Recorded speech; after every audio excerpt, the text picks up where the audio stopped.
This podcast may contain explicit language.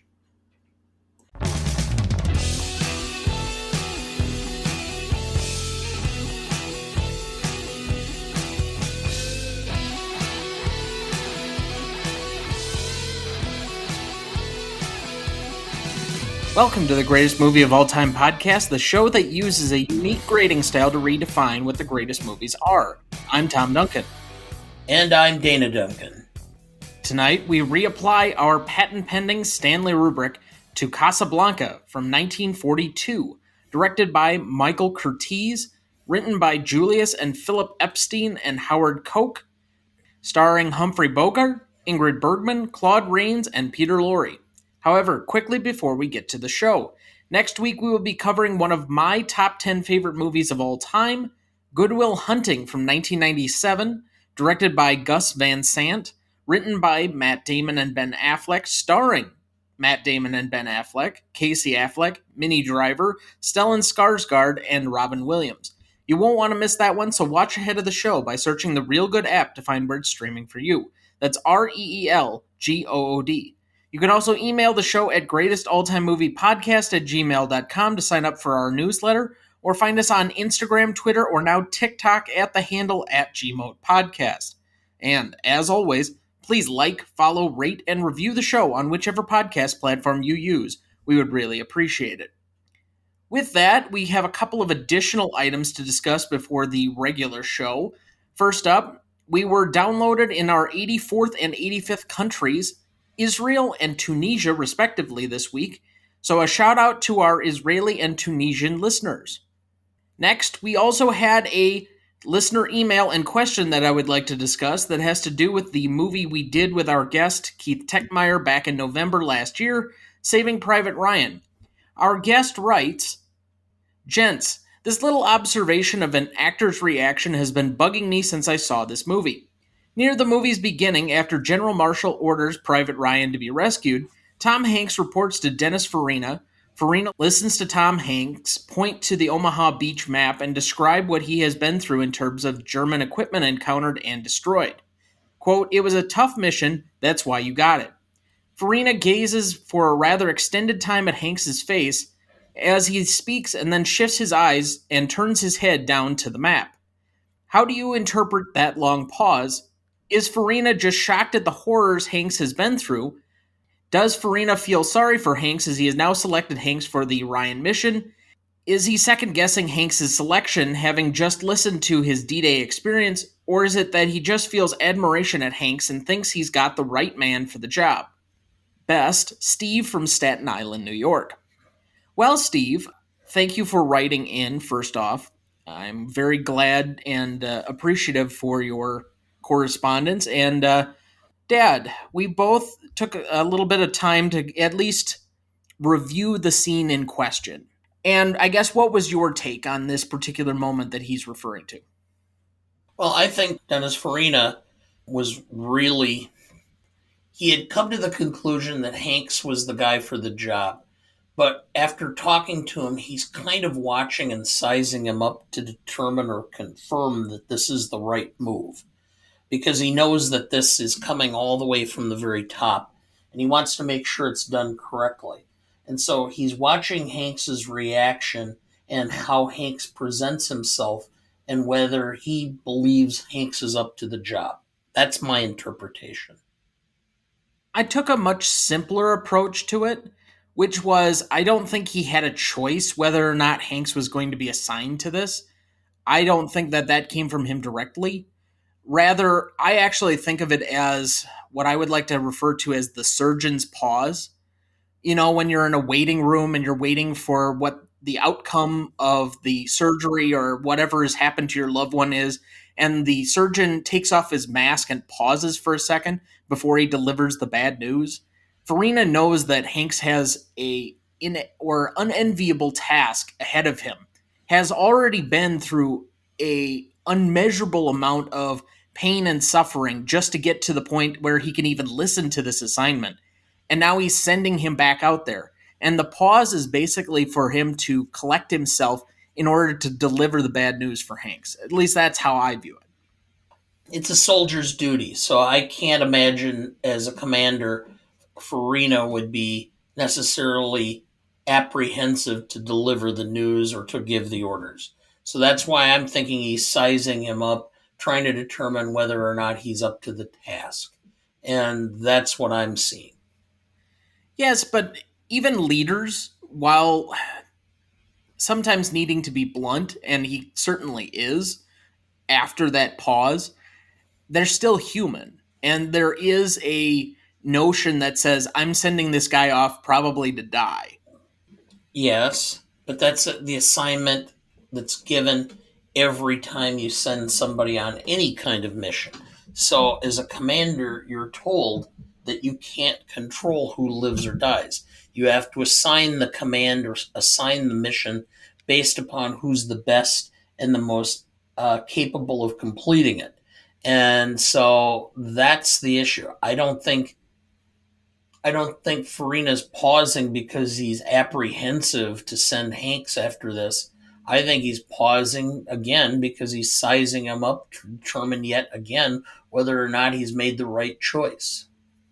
So, Steve from Staten Island, I hope we have answered your question and at least given you a little bit of peace since it's quite clear that this moment has been bugging you.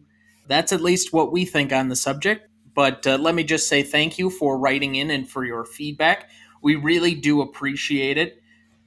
If you two have a question, or anybody else in the audience has a question for the show or something that you would like us to discuss, please write us at greatestaltimemoviepodcast@gmail.com and we will try to answer your questions too. And I have to admit that I was a bit tickled to receive the great feedback and questions. So again, thank you, Steve. All right, Dad, then let's turn our attention once again to Casablanca. We previously discussed this on the season 1 finale that came out on January 6th, 2021. It was inside our top 10 after that episode, but has since currently fallen to number 11 on our current list.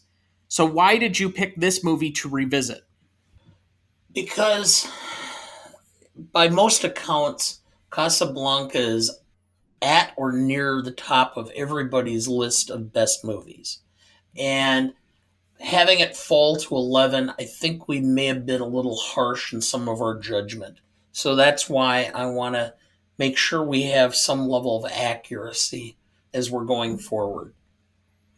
It depends on what types of lists you're looking at.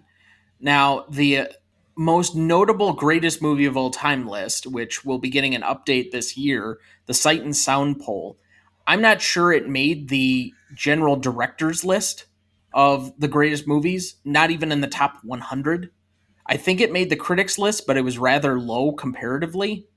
This is not held in the same esteem internationally as something like, I would say, Citizen Kane is notably up there. The latest version of the list from 2012 held that Vertigo was the number one greatest movie of all time at that point.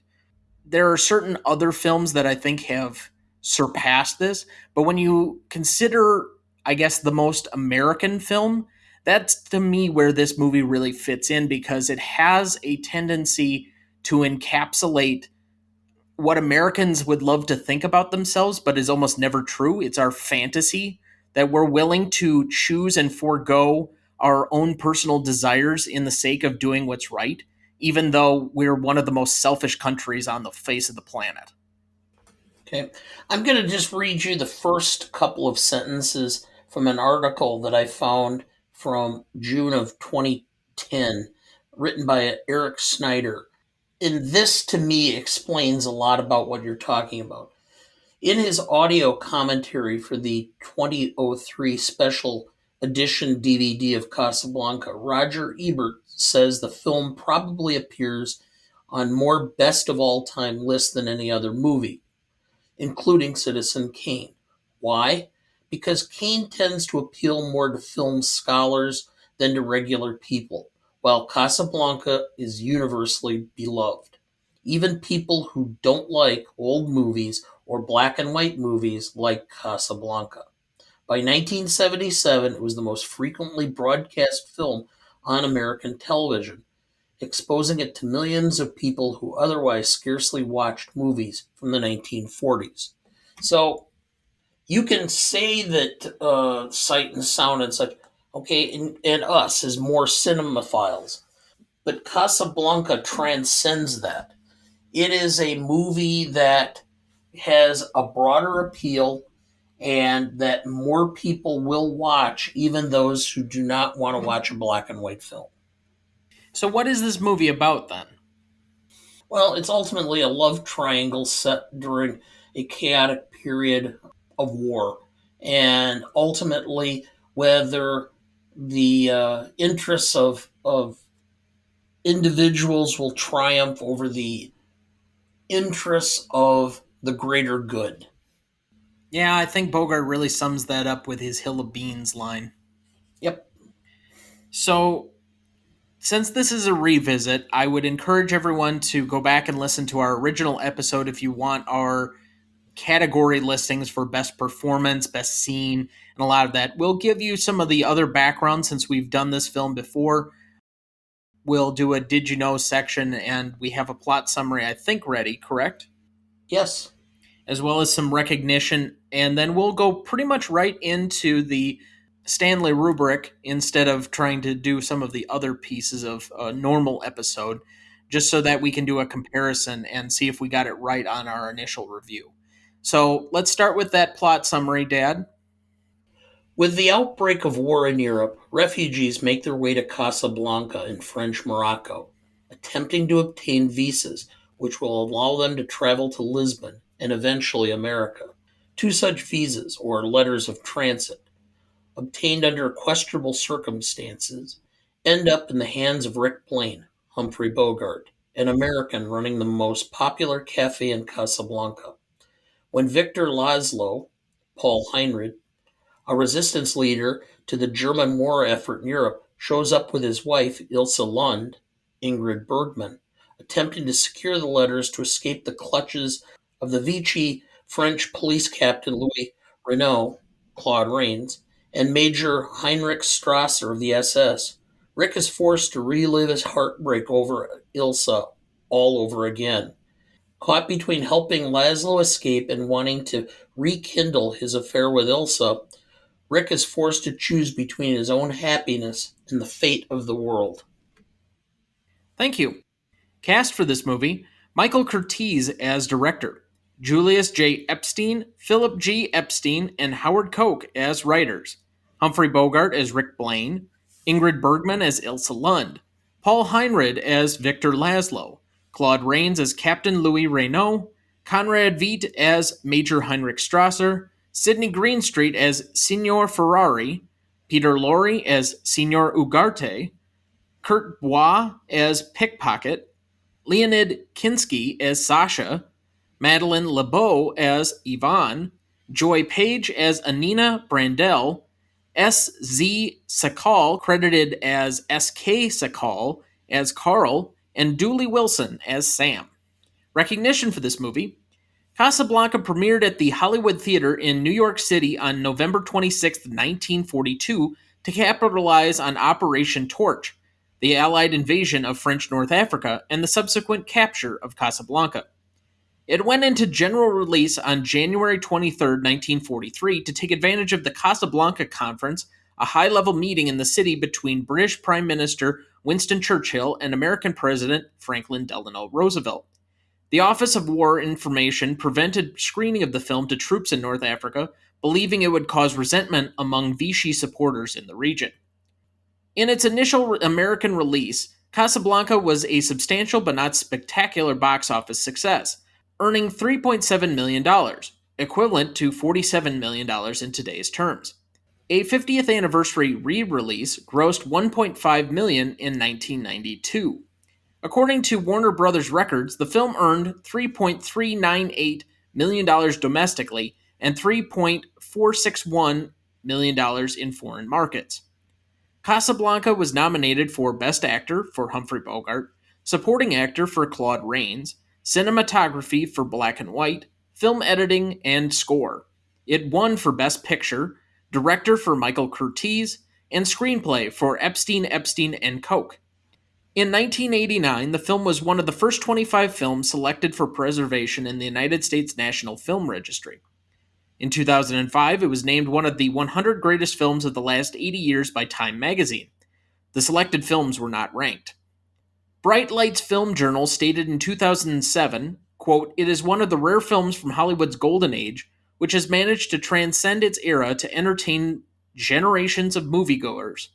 Casablanca provides 21st century Americans with an oasis of hope in a desert of arbitrary cruelty and senseless violence," end quote.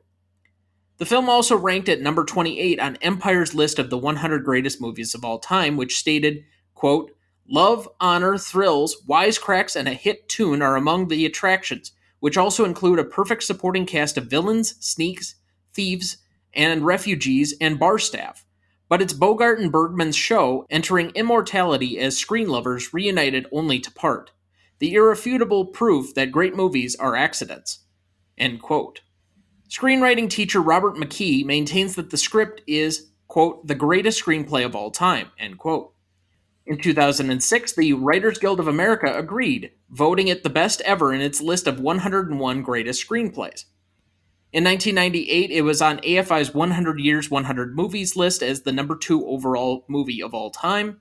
In 2001, it was on AFI's 100 Years, 100 Thrills as the number 37 movie of all time. In 2002, it was on AFI's 100 Years, 100 Passions as the number 1 film of all time. 2003's AFI's 100 Years, 100 Heroes and Villains. Rick Blaine was the number 4 hero of all time. 2004, it was on AFI's 100 Years, 100 Songs as it had the number 2 song of all time, As Time Goes By. 2005, it was on AFI's 100 Years, 100 Movie Quotes for the number 5 quote, "Here's Looking at You, Kid." Number 20 quote, "Louis, I think this is the beginning of a beautiful friendship." Number 28, "Play It, Sam, play as time goes by." Number 32, quote, "Round up the usual suspects." Number 43, quote, "We'll always have Paris." And the number 67, quote, "Of all the gin joints in all the towns in all the world, she walks into mine." These 6 lines were the most of any film, with Gone with the Wind and The Wizard of Oz tied for second with 3 apiece. Also nominated for the list was Ilsa, I'm no good at being noble, but it doesn't take much to see that the problems of 3 little people don't amount to a hill of beans in this crazy world. In 2006, it was on AFI's 100 Years, 100 Cheers list at number 32. And in 2007, it was on AFI's 100 Years, 100 Movies 10th Anniversary Edition as the number 3 movie of all time. Did you know? Many of the actors who played the Nazis were in fact German Jews who had escaped from Nazi Germany. Did you know? During the scene in which the La Marseillaise is sung over the German song Die Wacht am Rhein, the Watch on the Rhine, many of the extras had real tears in their eyes as a large number were actual refugees from Nazi persecution in Germany and elsewhere in Europe and were overcome by the emotions the scene brought out. The scene was copied from Jean Renault's The Grand Illusion from 1937, in which French soldiers in a German POW camp sing the song as a similar gesture of defiance. Did you know? Because the film was made during World War II, the production was not allowed to film at an airport after dark for security reasons. Instead, it used a soundstage with a small cardboard cutout airplane and forced perspective. To give the illusion that the plane was full-sized, they used little people to portray the crew preparing the plane for takeoff. Years later, the same technique was used in Alien from 1979, in the scene where the crew discovers the dead space jockey, with director Ridley Scott's son and some of his friends in scaled-down spacesuits. Did you know? Humphrey Bogart's then-wife, actress Mayo Methot, continually accused him of having an affair with Ingrid Bergman, often confronting him in his dressing room before a scene was to be shot. Bogart would come onto the set in a rage. In fact, despite the undeniable on-screen chemistry between Bogart and Bergman, they hardly spoke, and the only time they bonded was when the two had lunch with Geraldine Fitzgerald. According to Fitzgerald, the whole subject at lunch was how they could get out of that movie. They thought the dialogue was ridiculous and the situations were unbelievable. I knew Bogart very well, and I think he wanted to join forces with Bergman to make sure they both said the same things. For whatever reasons, Bogart and Bergman rarely spoke after that. Did you know? In the 1980s, this film's script was sent to readers at a number of major studios and production companies under its original title, Everybody Comes to Rick's. Some readers recognized the script, but most did not. Many complained that the script was, quote, not good enough to make a decent movie. Others gave such complaints as too dated, too much dialogue, and not enough sex. Did you know? Some years ago, in a shop dealing with historical documents, a photo still from this film was found, showing Rick sitting at the chessboard. Accompanying the photo was a letter from Humphrey Bogart to a friend in New York, indicating a specific chess move. The document dealer explained that the chess game in the movie was a real game Bogart was playing by mail with his friend during the course of filming. Did you know? Although this was an overtly anti-Nazi film, it wasn't the first one that Warner Brothers had made. It had come out several years earlier with Confessions of a Nazi Spy from 1939. Warner's was the first Hollywood studio to be so open about its opposition to the Nazi regime, and the first to prohibit its films from being distributed in Nazi-occupied territories. Indeed, Harry M. Warner was making speeches denouncing Nazi activities in Germany as early as 1936. Did you know? When this film won the Academy Award for Best Picture, Jack L. Warner was first on stage to accept the award, beating the film's actual producer, Hal B. Wallace, who was incensed at this slight and never forgave Warner. Wallace, at the time regarded as the wunderkind at the studio, left Warner Brothers shortly afterwards. Did you know? It is never revealed why Rick cannot return to America. Julius J. Epstein later said that, "My brother, Philip G. Epstein, and I tried very hard to come up with a reason why Rick couldn't return to America. But nothing seemed right. We finally decided to not give a reason at all." Did you know? Dooley Wilson, Sam, was a professional drummer who faked playing the piano. As the music was recorded at the same time as the film, the piano playing was actually a recording of a performance by Jean Vincent Plummer, who was playing behind a curtain, but who was positioned such that Dooley could watch and copy his hand movements. Did you know? Director Michael Curtiz's Hungarian accent often caused confusion on the set. He asked a prop man for a poodle to appear in one scene. The prop man searched high and low for a poodle, while the entire crew waited. He found one and presented it to Curtiz, who screamed, "A poodle! A poodle of water!" With that, we'll take our first break and we'll be right back.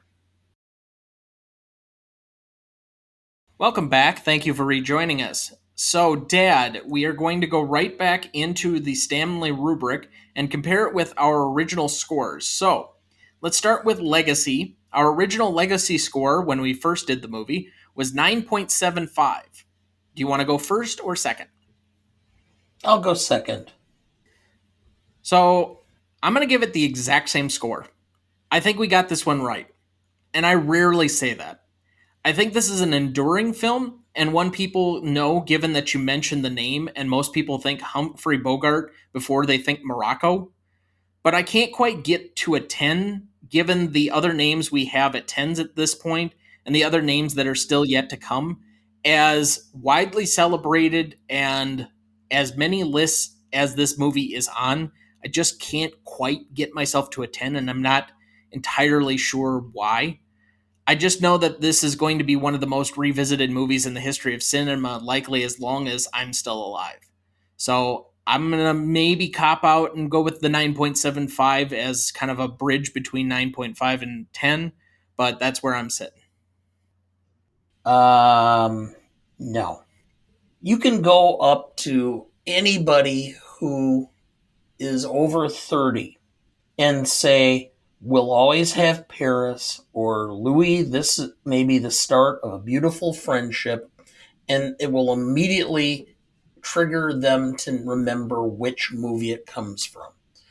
It has a legacy. I mean, this thing exists. They have copied the thing, the concept. They've noted the trench coat. They've noted all of the departing scenes. They've done it. It's been iconic. It's been in so many films where it's been parodied, carried forward. This is the most iconic film of its age that exists in modern cinema. And I think somehow or another, those under 30 will eventually come around to this, because somehow or another, it seems to make its appearance again each generation. So when you look at the influence that this film had over the length of time. This is now 70 years. It's a 5 on the industry because the industry still reveres this film. The critics revere this film. It's always near, when they're taking into account not the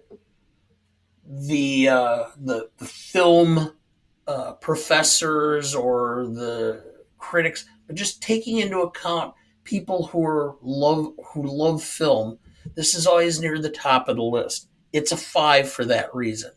And for the public, just because it is so iconic, everything right down to, most of the people will never know who, but they'll remember the whole scene with Igati getting arrested and help me, Rick, help me. It is common. It is about as common of people who watch film for a film of this age as any. So it's a perfect 10. You can't say anything else because no other film of this age has that level of impact. I thought maybe Gone with the Wind, but quite frankly, it's dated and it's falling off.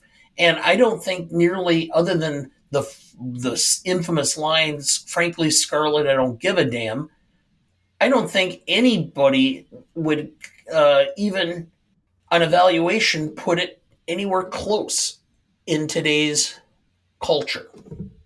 I'll name 2 other movies that I think are in the same general category and are from the same era, roughly. So you mentioned Gone with the Wind.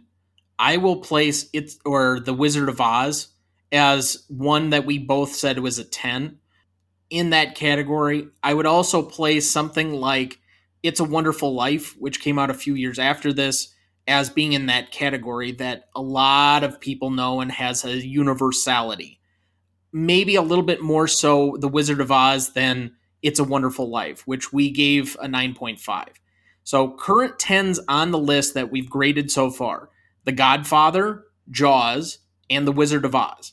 You'd be putting it in that class. Whereas at a 9.75, we currently have this movie, Raiders of the Lost Ark, Psycho, and the first time we did Back to the Future, which you were not a part of.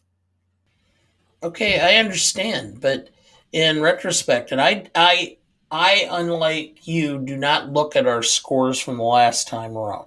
I look at this fresh and reevaluate it with a fresh perspective. And having thought about it and thought about what have gotten 10s, it's a 10. It has the same general impact on culture that the other films that we've given a 10 have.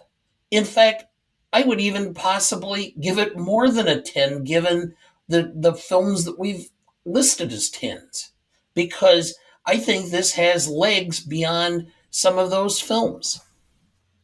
And I don't. I'm sorry. I just don't. Okay, I that's think those are bigger films. But, this puts it in a new category by itself. So if you're going to give it a 10 and I'm at a 9.75, the average between us is going to end up being, you need help with the math. I guess so, Okay. a 9.88 overall. But that would be the only film just under 10 that would be separated in its own category. I just think culturally, just due to the amount of people that have seen it, that it's more relatable to children, that The Wizard of Oz is a bigger movie. And I think that the cultural impact from an audience standpoint as to what it did to film history of Jaws is a bigger legacy than is Casablanca, even though it permeates a lot of pop culture. I just think those are a little bit higher. And for that matter, The Godfather is one of the most iconic films of all time and has probably as much cultural reference point as this film, if not more. And I think more people know and have seen it than maybe this movie. I understand your points, but to go from a 9.75 all the way to a 10, I'm not quite with you on that one. So it would end up getting a slight bump from its original score to a 9.88.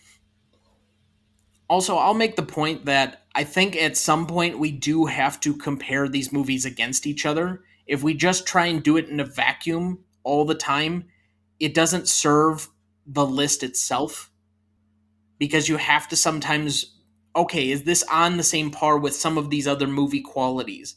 And you can maybe make groupings or tiers, but I think that helps separate where certain movies should fall overall in the list. Maybe that's not where you're at, but that's where I feel. Well, and we can do that, and maybe at some point in time, that's what we need to do, which is to actually create the tiers of the movies we've graded and establish what constitutes a tier one and what constitutes tier two.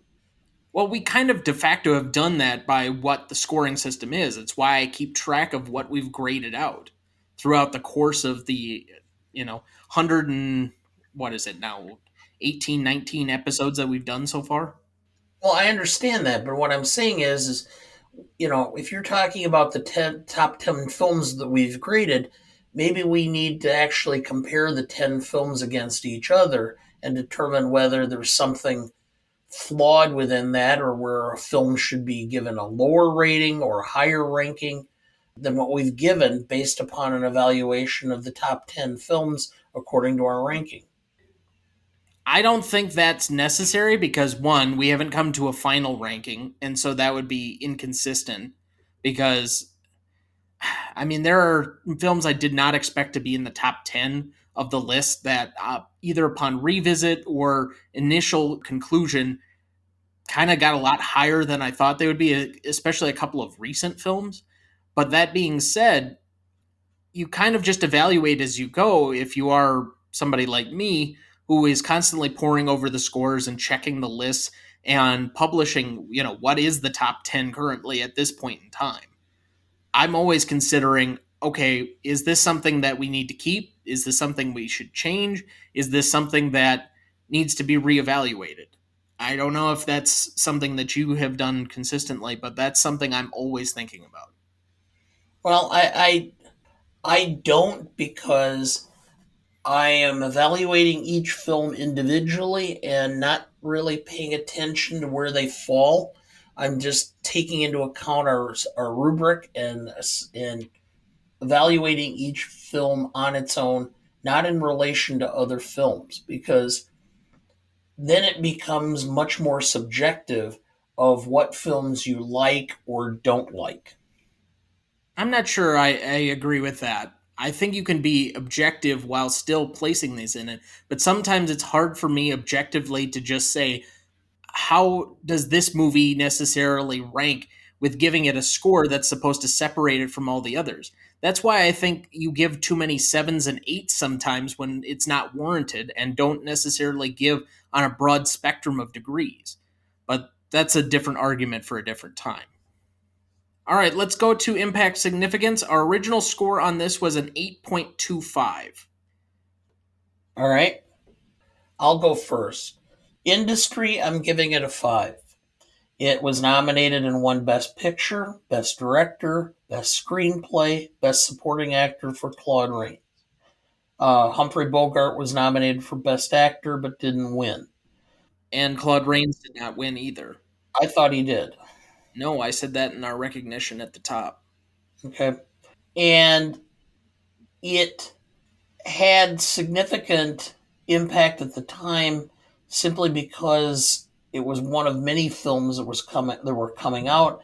I think it did influence the movie industry and help propel the careers of some of the actors. Claude Rains did several films thereafter. Humphrey Bogart became a major star within the studio, and then he had his whole string of very successful films in the 40s and into the 50s before his untimely death. As far as the public, I'm giving it a 4.5. Yes, it didn't score as well financially as other films. It wasn't a big blockbuster as far as production, but I think from the public perspective, I think it made Ingrid Bergman a bigger star than she had been, and it really cemented Bogart in that leading man role that he then carried into all those other films. So I got a 9.5. Now, I definitely agree with most of your points on the industry perspective. It's not really arguable that this is probably a five. It's probably one of the biggest movies of its time at that moment, was significant for most of its stars, although I would really push back on the Ingrid Bergman thing. She's really only known for this movie, and really, as far as other major roles, had maybe a handful, but you can't really calculate the star effect it had on Humphrey Bogart being the leading man for the next 10, 15 years and being one of the most recognizable Hollywood stars of the golden era. I mean, he is synonymous with this film, and this film is synonymous with Bogart. They are tied at the hip so closely that it basically launches both into this extra stratosphere of film iconography.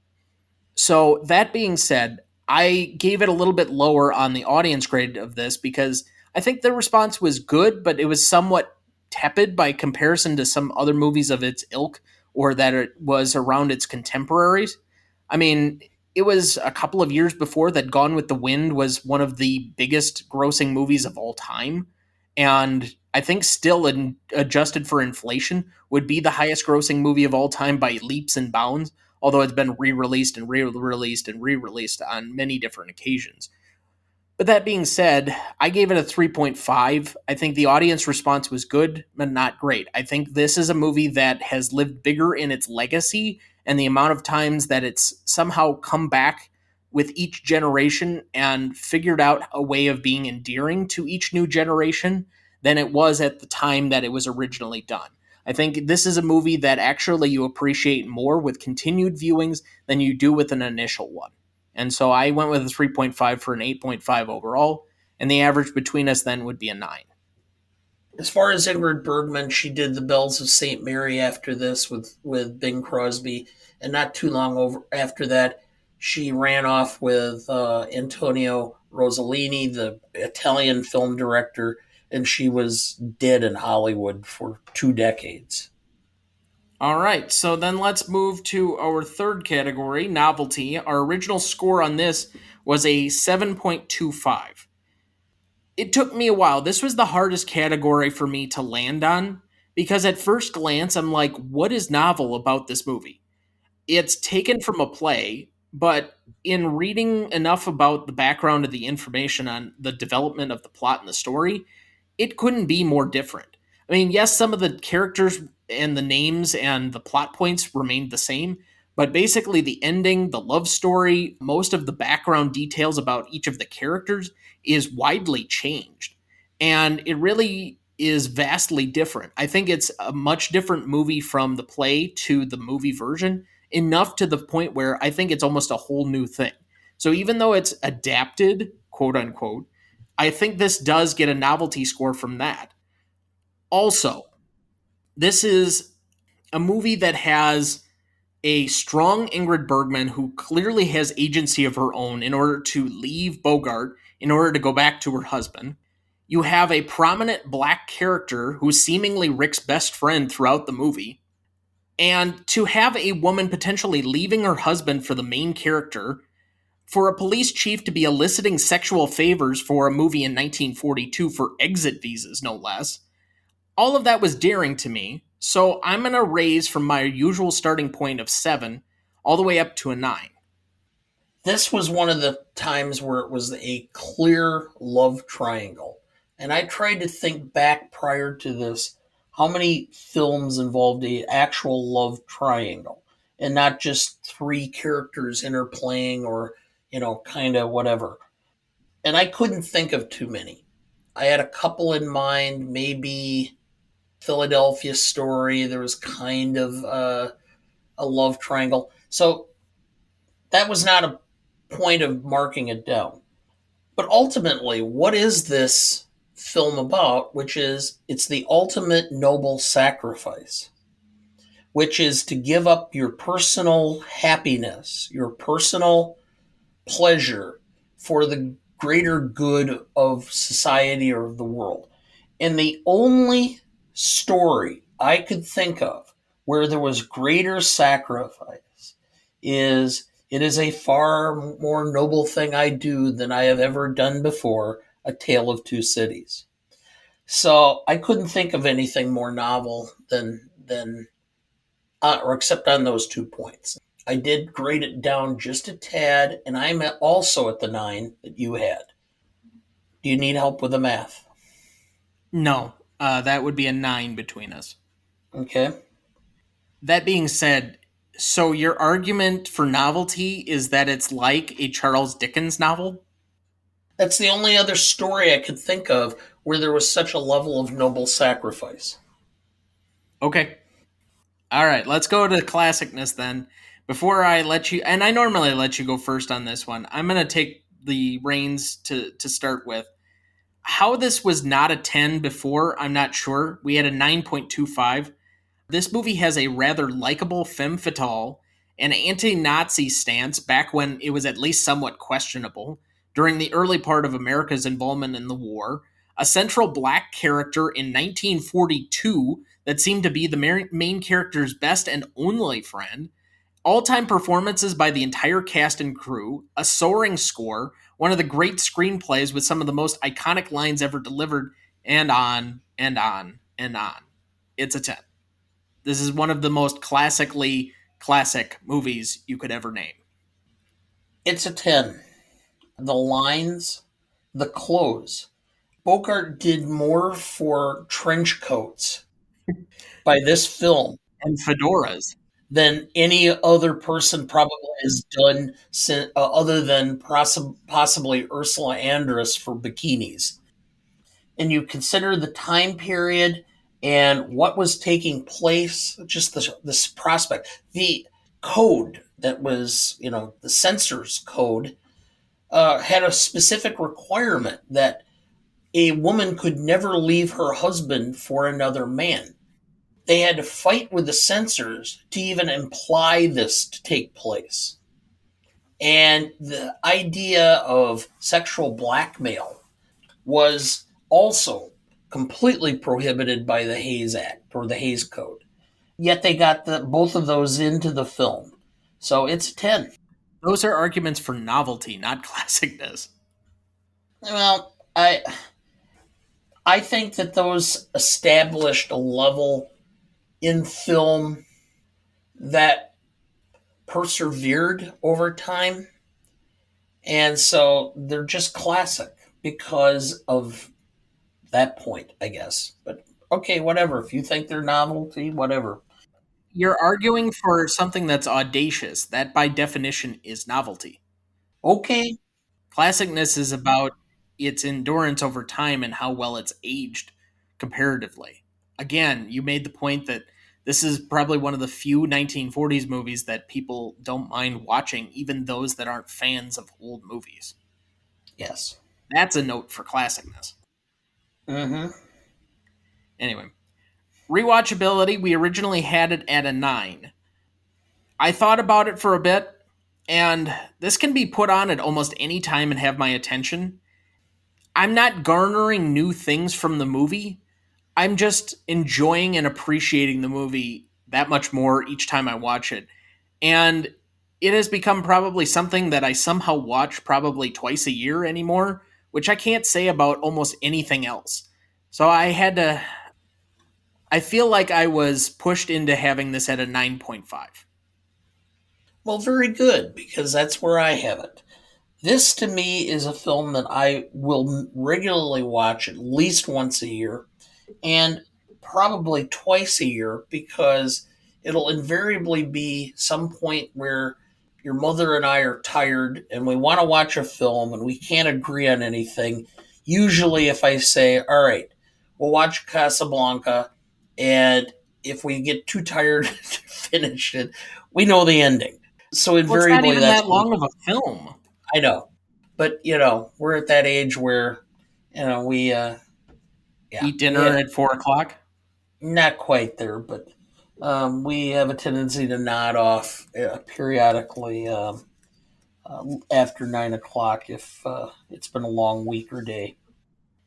All right, so then the original audience score for this one was a 9.5 on Rotten Tomatoes, and I think at some point we need to have a discussion on audience scores because Rotten Tomatoes has become, how shall I put this delicately, not a great arbiter of what an audience truly thinks, given that they don't restrict users from a single vote for how whether they like a movie or not. So certain movies can be tanked. And while for the most part that hasn't come back to haunt any of the movies we've had on our list so far, it kind of puts a seed in the back of my mind that gives me an inkling maybe we should consider which ones we're taking as the true audience score parameters going forward on some of these. Yes, it may change. We may have to backdate some of these and it ends up creating more work for myself, but I don't want the list to be tainted because there are a bunch of trolls on the internet. That would at least be my preference. But regardless, the original audience score for this was a 9.5. Google users for this one, adding that in, has an 86%. Rotten Tomato users still have a 95%. So added together, the average between them would be a 90.5%, and that would give us 9.05 points. So, recapping all of the scores here. So, for Legacy, we had a 9.88 compared to the original score of 9.75. For Impact Significance, we had a 9 compared to the original score of 8.25. For Novelty, we had a 9 compared to its original score of 7.25. For Classicness, we now have a 10 compared to its original score of 9.25. And for Rewatchability, we have a now 9.5 compared to its original score of 9. And then finally, the audience score, we now have a 9.05 compared to its original score of 9.5 for a total score of 56.43. Any guess as to how far it moved up on the list compared to its original score of 53? It's second. We have a new number one. Which it seems that these revisits tend to either systematically raise a movie because we just thought it was too low to begin with.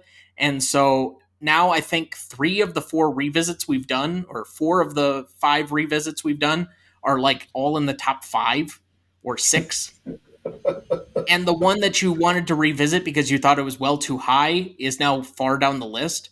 So I think we come in with a predetermined agenda to try and raise something, and it ends up unfortunately jading the list overall. I can't say that having Casablanca number 1 is going to be the detriment of our list, but I think we need to reconsider some of how we approach the revisits.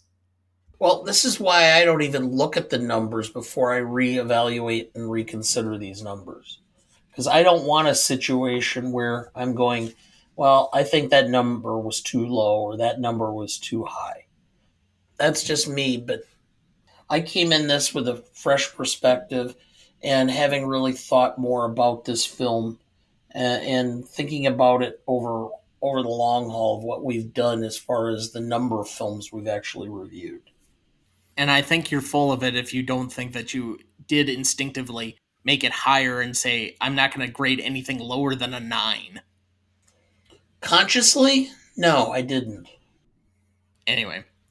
All right. So before we get to In Memoriam, let's take another quick break and we'll be right back. Welcome back. Thank you for rejoining us. Since we have been on vacation the last few weeks, and this being our first episode back, unfortunately we have, I think 10 or 11 names? Something like that. June Preston, American actress, was in Anne of Green Gables and Christmas in July. Brad Johnson, American actor, was in Always and Melrose Place. Maggie Peterson, an American actress, she was originally on the Andy Griffith Show and the Bill Dana Show. She was also a location manager for the movie Casino. I believe she was Thelma Lou on the Andy Griffith Show that is regularly on TV yet today, or 60 years afterwards. John Aylward, an American actor who was in ER, The West Wing, The Way Back. Marnie Schellenberg, an American actress who was on several soap operas, As the World Turns, One Life to Live. She was in Tainted Dreams as well. Linda Lawson, an American actress, sometimes a great notion, Night Tide, The Adventures in Paradise. Lee Lawson, American actress, also on soap operas Guiding Light, One Life to Live, and Love of Life. Gary Nelson, a film director, he directed Murder in Three Acts, The Pride of Jesse Helm, and Molly and Lawless John. John Zadurko, American actor, Apparitional, Gin, and 892. Bo Hopkins, an American actor, was in The Wild Bunch, American Graffiti, and in the TV show Dynasty. George Shapiro, American talent manager, managed Carl Reiner, Andy Kaufman, and was one of the television producers of the sitcom Seinfeld. And lastly, a fairly large name in the industry, Ray Liotta, Goodfellas, Something Wild, Field of Dreams. He was an Emmy winner as well.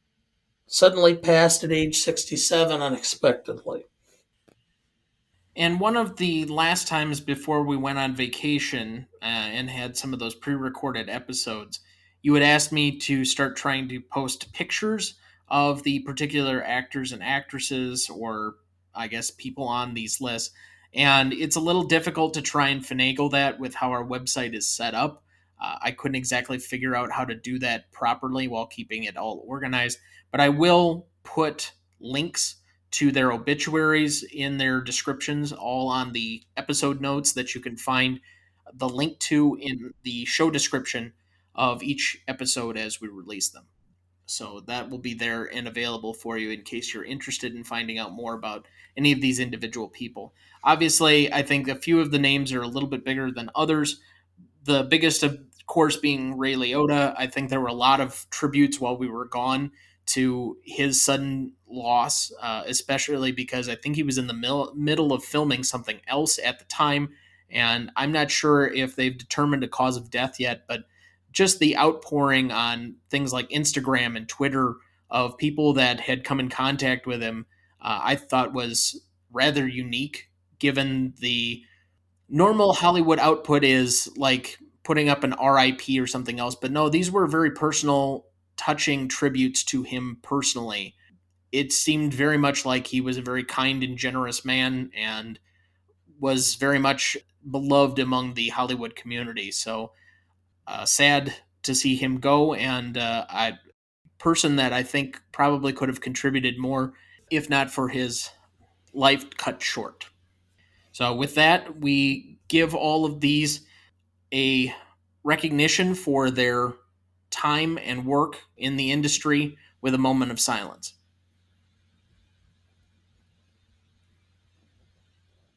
Thank you. All right, I don't have any remaining questions yet for this one. We handled actually quite a few remaining questions on the original episode. So, again, I would encourage you to go look at that particular episode. If you go to the show page for this one, I have both the pod for the original as well as this revisit available for you right there. But any remaining thoughts for the week? No. I have some personal thoughts, but I will not get into those in any great detail. I'm just happy to be safe and healthy right at the moment and looking forward to continuing doing the show. I don't know if we've announced a lot of what's coming up yet in the next few weeks, in the coming months. I think we may have discussed at one point that we were going to do Best Picture Winner Month, a list I'd let you select coming up here in July. I've already told everybody at the top of the show that we're doing Good Will Hunting this next week. We're also doing the week after a special episode that we've been wanting to get my other sister on the show a little bit more often, but it just has never quite worked out. But her favorite movie is Mary Poppins, which we'll be doing with her on her birthday. And then we will be going into the week after. I believe Unforgiven is the first movie up on our Best Picture Winners month. We also have a few international classics as we kind of go along later in the summer, including Fellini's 8.5. I think we have another Kurosawa movie coming up, Rashomon.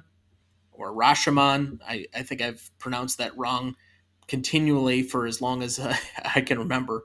And we also have a couple of other anniversary movies coming up, like Reservoir Dogs, the 25th anniversary of that movie. Or, 30th anniversary of that movie. So just some things to look forward to as we continue on during the rest of the summer. And thank you, of course, all for listening. Where are you headed, cowboy? Nowhere special? Nowhere special. I always wanted to go there. Next week, we will be covering one of my top 10 favorite movies of all time, Good Will Hunting from 1997, directed by Gus Van Sant, written by Matt Damon and Ben Affleck, starring Matt Damon, Ben Affleck, Casey Affleck, Minnie Driver, Stellan Skarsgård, and Robin Williams. You won't want to miss that one, so watch ahead of the show by searching the Real Good app to find where it's streaming for you. That's REELGOOD. Please like, follow, rate, and review, or whatever on whichever platform you have so that you can join in on our fun. You can also email the show at greatestalltimemoviepodcast@gmail.com to sign up for our newsletter, or find us on Instagram, Twitter, or TikTok at the handle @GModePodcast. The Greatest Movie of All Time is a production of Ronnie Duncan Studios. Our show is mixed, edited, and written by Thomas Duncan. Our music is thanks to Purple Planet Music. Our technical provider and distributor is Captivate FM.